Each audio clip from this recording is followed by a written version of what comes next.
Que Dios le bendiga, que Dios le bendiga en este nuevo día y que la paz de Dios esté con usted. Hoy estamos otra vez dispuestos a compartir la palabra del Señor. Quiero invitarle para que abra su Biblia, busque su Biblia y compartamos este hermoso pasaje de la palabra de Dios. La primera carta a los Tesalonicenses, capítulo 4, versos del 1 al 12. Dice así la palabra del Señor. Por lo demás, hermanos, os rogamos y exhortamos en el Señor Jesús, que de la manera que aprendisteis de nosotros, como os conviene conduciros y agradar a Dios, así abundéis más y más. Porque ya sabéis qué instrucciones os dimos por el Señor Jesús. Pues la voluntad de Dios es vuestra santificación, que os apartéis de fornicación. Cada uno de vosotros sepa cómo tener su propia esposa en santidad y honor, no en pasión de concupiscencia como los gentiles que no conocen a Dios. Que ninguno agravie ni engañe nada a su hermano, porque el Señor es vengador de todo esto, como ya os hemos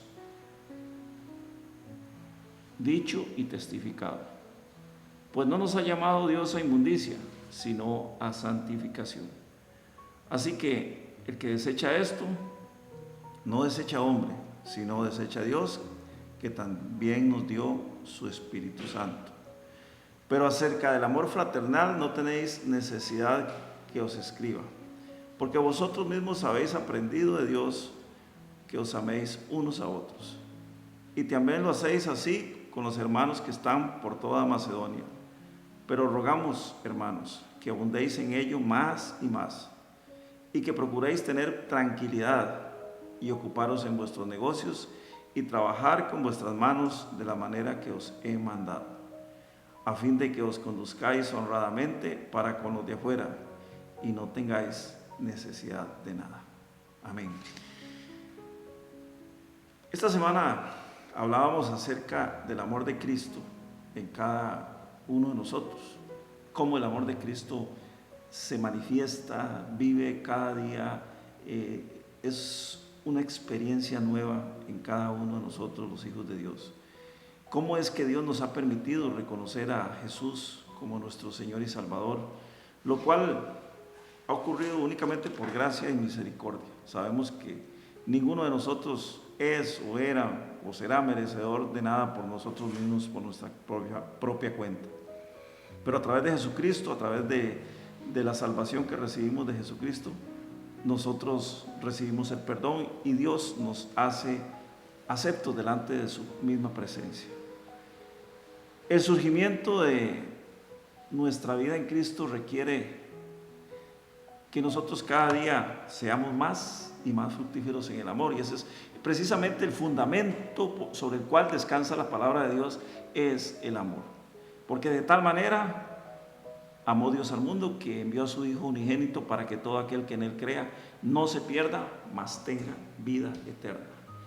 Y vida en abundancia es lo que el Señor nos promete. La vida eterna es vida en abundancia, una vida buena, una vida de calidad que nosotros podemos disfrutar y vivir aquí en la tierra. Por eso es que Dios quiere que cada día seamos más y más fructíferos en el amor, llevando frutos.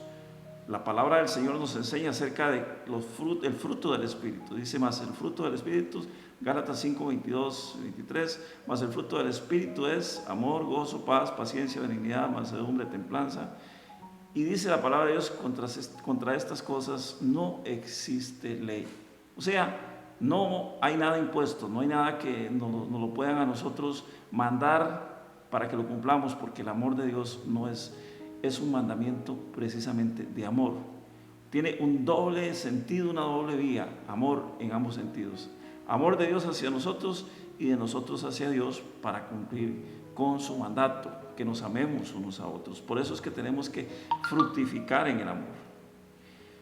Lamentablemente, este tema del amor hoy en día, o es el tema también del día a día, en el cual nosotros tenemos que profundizar, porque el hombre con su naturaleza de pecado es renuente a aceptar, renuente a permitir que Cristo lleve a cabo el trabajo necesario para ser renovado.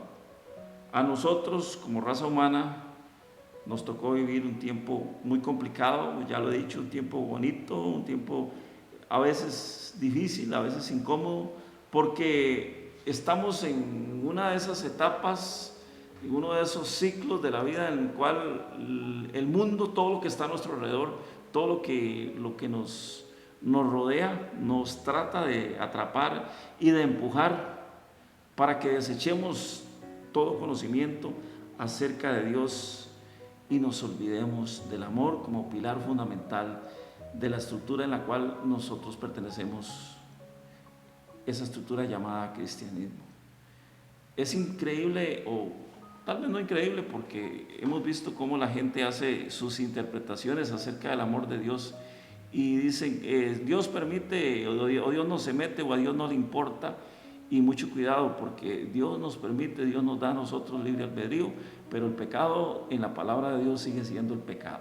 Contra el pecado no existe doblez, no existe quiebre como nosotros a veces queremos hacerlo ver.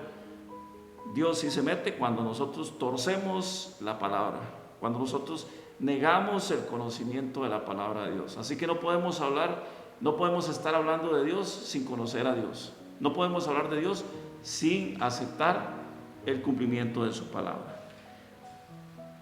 Nosotros tenemos la obligación de ser muy enfáticos, muy enfáticos en que no debemos considerar tampoco que todo está perdido como a veces lo queremos interpretar o nos lo quieren hacer ver. Es cierto que somos empujados por fuerzas del infierno, todos los días somos empujados por las fuerzas demoníacas para que nosotros hagamos abandono de nuestra militancia en Cristo Jesús. El apóstol Pablo dice que nosotros somos soldados en la milicia de Cristo. Cuando nosotros nos embarcamos literalmente en la nave en la cual va Cristo, cuando nos subimos a la nave de Cristo, nos convertimos en sus soldados. Somos sus discípulos porque somos sus soldados, militamos en la misma milicia de Cristo, o sea, somos parte de su ejército, los hombres y mujeres que amamos a Dios, que buscamos a Dios y que proclamamos la palabra de Dios, en la presencia de Dios en nuestras vidas. Tenemos que tener muy claro, y esto es sumamente importante, esto es algo que no podemos dejar pasar, esto es algo que hoy debemos recalcar, tenemos que tener muy claro en quién hemos creído. Y si tenemos claro en quién hemos creído, tenemos que conocer a ese al cual nosotros hemos creído. Cuando nosotros vamos al libro de Romanos, capítulo 10, versos 12 en adelante, dice, ¿cómo pues invocarán aquel del cual no han oído? ¿Y cómo creerán si nadie les predica? ¿Cómo viene el conocimiento de la palabra de Dios?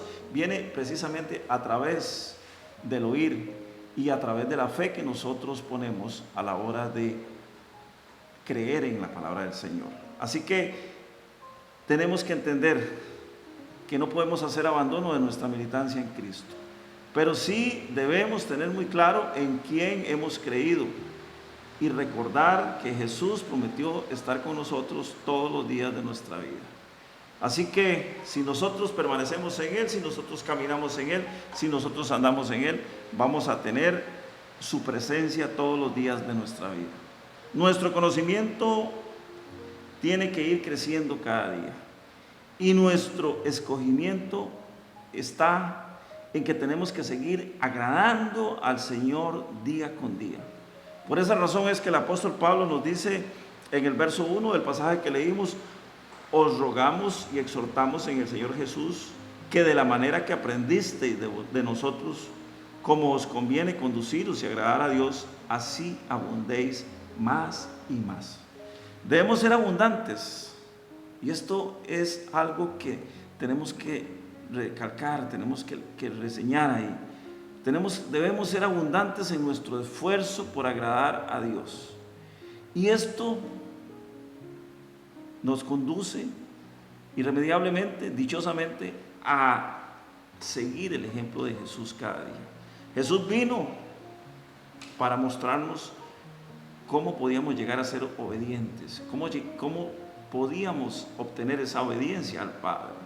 Y bajo esa premisa es que nosotros debemos actuar, bajo la premisa de que nosotros Caminamos por fe, nos movemos por fe, pero actuamos bajo obediencia a nuestro Padre, a través del ejemplo que Jesús nos enseñó. Nuestro modelo a seguir es Jesús. Es el único modelo al cual nosotros podemos seguir. Recuerde que la palabra del Señor nos dice que no hay otro nombre dado a los hombres en el cual nosotros podemos confiar, y ese nombre es Jesús. Ese nombre es el Salvador nuestro, el Salvador de la humanidad. Nuestro modelo a seguir es Jesús, porque Jesús agradó al Padre en todo. Así que si se nos habla de que debemos agradar a Dios, es porque tenemos que asirnos, tenemos que adherirnos a ese modelo que el Señor nos da, que es Cristo Jesús. Para eso Él mandó a la tierra a su Hijo, para que su Hijo nos enseñara obediencia. Otro punto importante es que Dios nos llama para que nosotros nos apartemos. Importante esto, Dios nos llama para que nosotros nos apartemos. ¿De qué nos tenemos que apartar? Vea lo que dice el verso 3 y el verso 4. Bueno, el verso 5 también. Dice, pues la voluntad de Dios es vuestra santificación, que os apartéis de fornicación, que cada uno de vosotros sepa tener su propia esposa en santidad y honor, no en pasión de concupiscencia, como los gentiles que no conocen a Dios.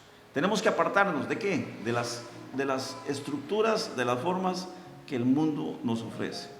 La palabra es clave en este apartado. La palabra clave en este apartado es santificación. ¿Qué significa santificación?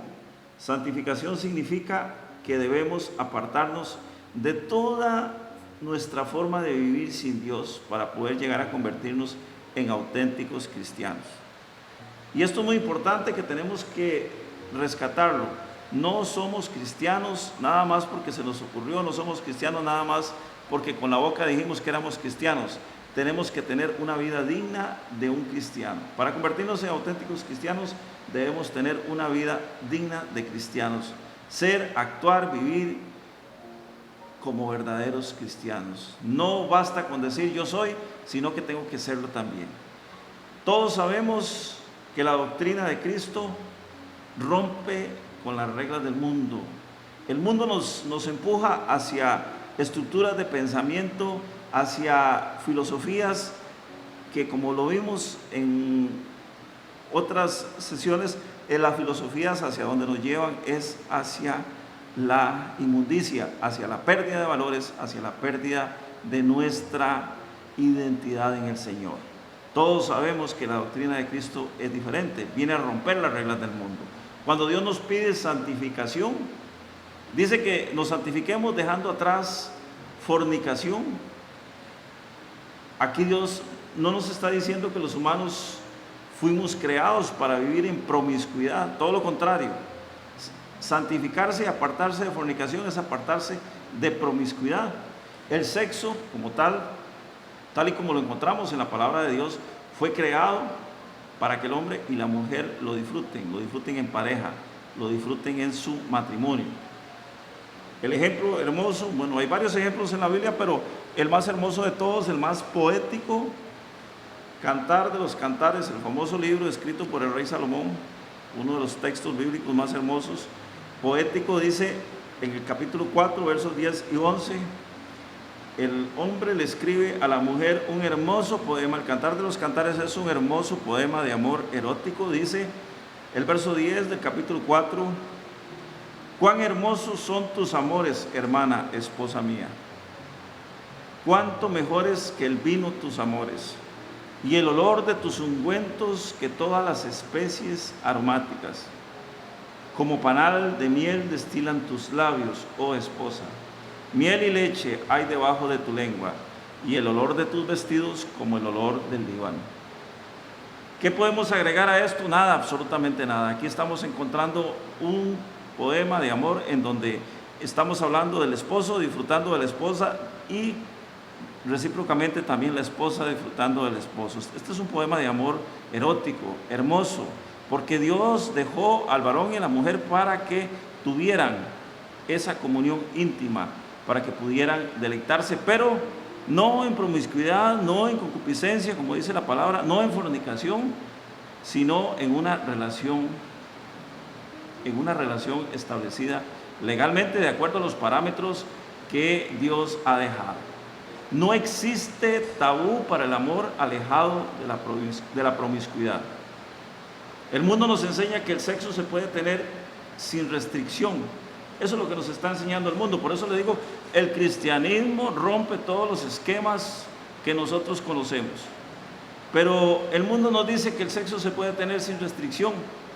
Y esto no es cierto, hermanos, porque Dios, desde el principio, desde el huerto de Edén, Dios ha pedido al hombre santidad. La santidad no es nada nuevo, la santidad no es nada que nosotros estamos encontrando únicamente en el Nuevo Testamento. No, Dios pide santidad desde el inicio, desde el momento que Dios creó al varón y a la mujer. Dios le pide santidad. Las relaciones en pareja, por tanto, deben sujetarse a lo establecido por Dios. Por esa razón es que también los versos 4 y 5 nos dicen que cada uno de vosotros sepa tener su propia esposa en santidad y honor, no en pasión de concupiscencia como los gentiles que no conocen a Dios. ¿Hacia dónde nos llevan estos dos versos? Estos dos versos nos guían hacia la comprensión del propósito de Dios para cada uno de nosotros. Dios tiene un propósito para cada uno de nosotros. Dios tiene un propósito para las parejas, para los matrimonios, para el esposo y para la esposa. La humanidad siempre ha tenido una fuerte inclinación a romper las reglas del juego, las reglas de Dios. Siempre ha querido romper las reglas que Dios le dio.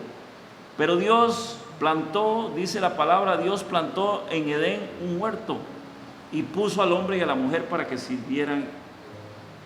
sirvieran de todo y pudieran vivir en santidad. Esa fue la razón por la cual Dios plantó ese huerto. Luego nos vamos a encontrar que el hombre y la mujer desobedecen y deciden crear sus propias reglas. Por eso tuvo que venir Cristo al mundo. Esa es la razón por la cual Cristo tuvo que venir al mundo. Para que nosotros tengamos nuevamente la posibilidad de reconciliarnos con Dios. El hombre pierde, el hombre rompe, el hombre se aparta de su relación con Dios en el huerto de Edén. Y entonces pasan los años, a pesar de los consejos, a pesar de las exhortaciones, a pesar de las leyes, a pesar de todas las cosas que Dios establece, el hombre no quiere aceptar, no quiere hacer caso, no quiere volverse, y finalmente tiene que venir Jesucristo para reconciliarnos nuevamente con Dios. El apóstol Pablo entiende muy bien esto, y él sabe que en el mundo antiguo era común que el hombre tuviera relaciones polígamas, o sea, que el hombre tuviera varias mujeres. Y esas relaciones polígamas se daban no solamente entre los gentiles. En la carta a los tesalonicenses, Pablo le habla a los gentiles, pero en realidad esto se daba también en el pueblo judío. Cuando Jesús habla acerca del divorcio y del matrimonio, está hablando de que el hombre no se puede divorciar de la mujer, pero era que el hombre podía tener varias mujeres, varias esposas. Aquí Pablo estaba hablando acerca de las relaciones polígamas que habían entre las personas de ese tiempo.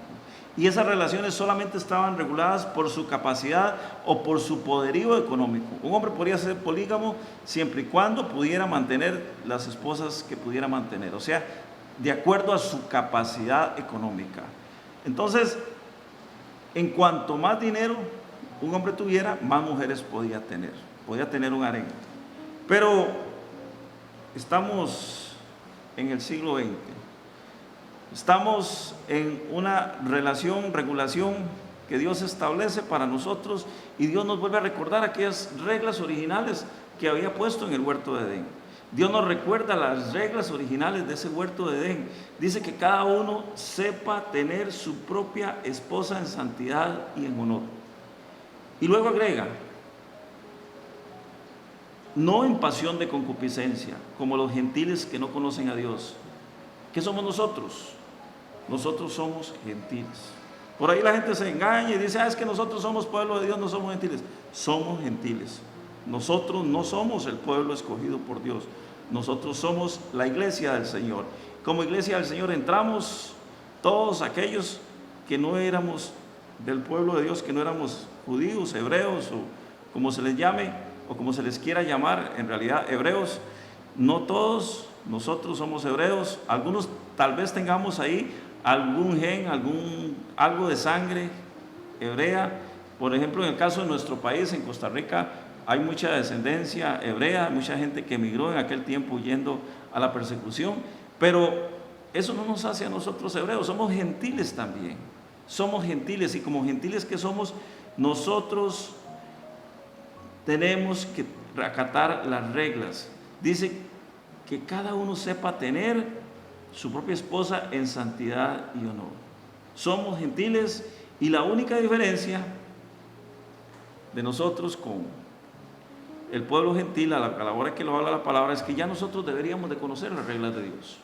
Ya deberíamos de conocer la palabra de Dios. Tantos años de caminar en el Evangelio. Yo tengo muchos años de caminar en el Evangelio ya, y ya debería conocer el Evangelio. Usted que me escucha, ya debería conocer el Evangelio desde el momento que vino a los pies de Cristo. Así que somos gentiles, pero debemos conocer a Dios, y si conocemos a Dios, debemos actuar de acuerdo a las normas que Dios nos pone. La Escritura es muy clara y nos dice esto, ponga cuidado, que quien deja de lado estas cosas no está dejando de lado el consejo del escritor bíblico, del que escribió, del que Dios usó, no. El que deja de lado estas cosas, o sea, el que deja de lado la exhortación, el consejo de la palabra de Dios, el consejo del texto bíblico, no está apartándose del consejo del que lo escribió, está apartándose directamente del consejo de Dios, se está apartando directamente de Dios. Y hasta aquí, yo creo que hasta donde vamos, hemos hablado de obediencia y hemos hablado de santidad. Cristo vino para mostrarnos obediencia, pero Él nos pide a nosotros santidad. Acuérdese que Hebreos nos dice que sin santidad nadie verá al Señor. O sea, sin apartarnos para Dios, sin cumplir las reglas de Dios, nadie verá al Señor. Así que no nos engañemos porque podemos por ahí andar dando vueltas y diciendo, ya Dios me perdonó. Como dicen los salvos siempre salvos, yo no me voy a perder porque ya soy salvo. No, usted es salvo y tiene que conservar esa santidad. El apóstol Pablo lo tiene muy claro y nos lo enseña de esta manera. Tenemos que conservar, mantener nuestra santidad. Cuando nosotros vamos al libro de Apocalipsis, el libro de Apocalipsis nos dice, bienaventurados los que lavan sus ropas para entrar por las puertas de la ciudad. ¿Y qué es lavar sus ropas? ¿Qué es cuando nosotros lavamos nuestras ropas y nos vestimos con vestiduras blancas? Precisamente que nos estamos limpiando de toda la inmundicia. Cuando nosotros salimos a hacer un trabajo, donde quiera que sea, y nos llenamos de lodo, o de barro, o de tierra, como decimos nosotros, y llegamos a nuestra casa y nos lavamos, ¿qué estamos haciendo? Estamos quitando de nosotros la inmundicia. Y nos podemos poner ropa limpia, ropa blanca. Eso es lo que el Señor quiere, que nosotros nos lavemos de toda inmundicia, porque dice que seremos bienaventurados, porque estaremos listos para entrar por las puertas de la ciudad. O sea, estaremos listos para reunirnos con el Señor en ese momento. Por eso es que el Señor nos habla de santidad. Santidad es la búsqueda del Señor, la búsqueda de la presencia de Dios. Y el segundo elemento del cual también hemos hablado hoy, que es la obediencia. Sin obediencia no puede haber santidad tampoco. Jesús se apartó, vino al mundo, se apartó de todo y Él se sujetó en obediencia al Padre. Pero también hay un tercer punto sobre el cual quiero hacer énfasis, que se toca en este tema, y ese tercer punto es el amor fraternal. Pablo nos habla de amor fraternal. ¿Qué es amor fraternal? ¿O cómo podemos entender nosotros el amor fraternal? El amor fraternal, hermanos, es nada más y nada menos que el amor incondicional entre hermanos de la fe. Así que nosotros tenemos que entender cómo se mueve, cómo se desglosa este amor fraternal. Dice el verso 9 y el verso 10. Recuérdese que estamos en 1 Tesalonicenses capítulo 4.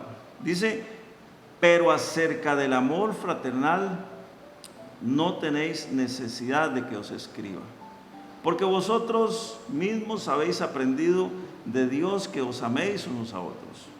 Y también lo hacéis así con todos los hermanos que están por toda Macedonia. Pero rogamos, hermanos, que abundéis en ello más y más. Qué lindo cuando a nosotros se nos dice que no tenemos necesidad de que se nos recuerde lo que es el amor fraternal, porque nosotros ya lo tenemos y ya lo practicamos. Esto es maravilloso, esto sería hermoso, como le dice el apóstol Pablo a los tesalonicenses.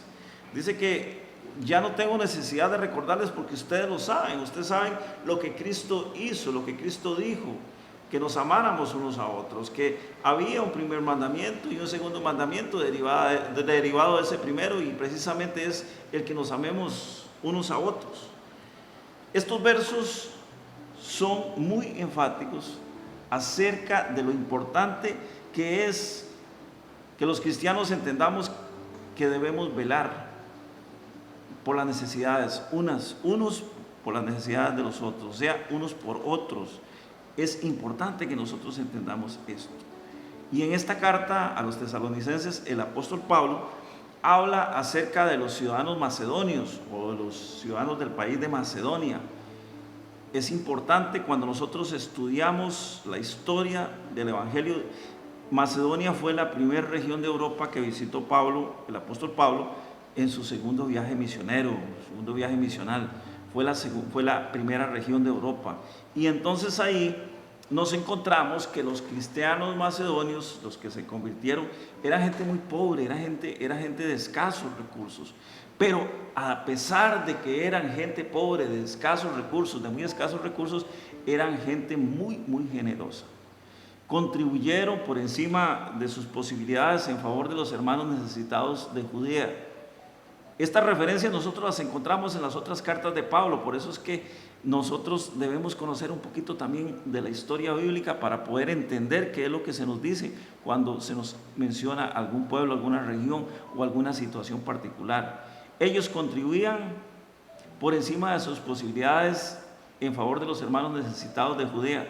Hay referencias, segunda carta a los Corintios, capítulo 8, versos del 1 al 7, Romanos capítulo 15, versos 26 y 27, y segunda de Corintios capítulo 9, versos del 1 al 7. Aquí se menciona mucho a los macedonios. Los macedonios abundaban en amor.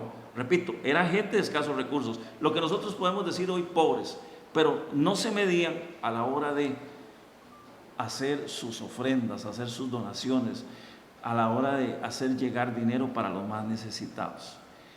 Debido a este desprendimiento de los macedonios, Pablo compara a la gente de Tesalónica con los macedonios. Imagínense qué manera de honor, qué orgullo sería para que para nosotros nos digan: mire, ustedes son como los macedonios, ustedes son gente que a pesar de que tienen alguna escasez de dinero, no se miden a la hora de dar sus donaciones, a la hora de ayudar, porque ustedes aman a Dios y aman la obra, y es lo que precisamente está haciendo falta en estos tiempos. Falta gente que ame al Señor, hace mucha falta gente que ame al Señor, porque puede ser que tengamos el primer elemento con nosotros, que es la obediencia, que seamos obedientes y que sigamos al Señor.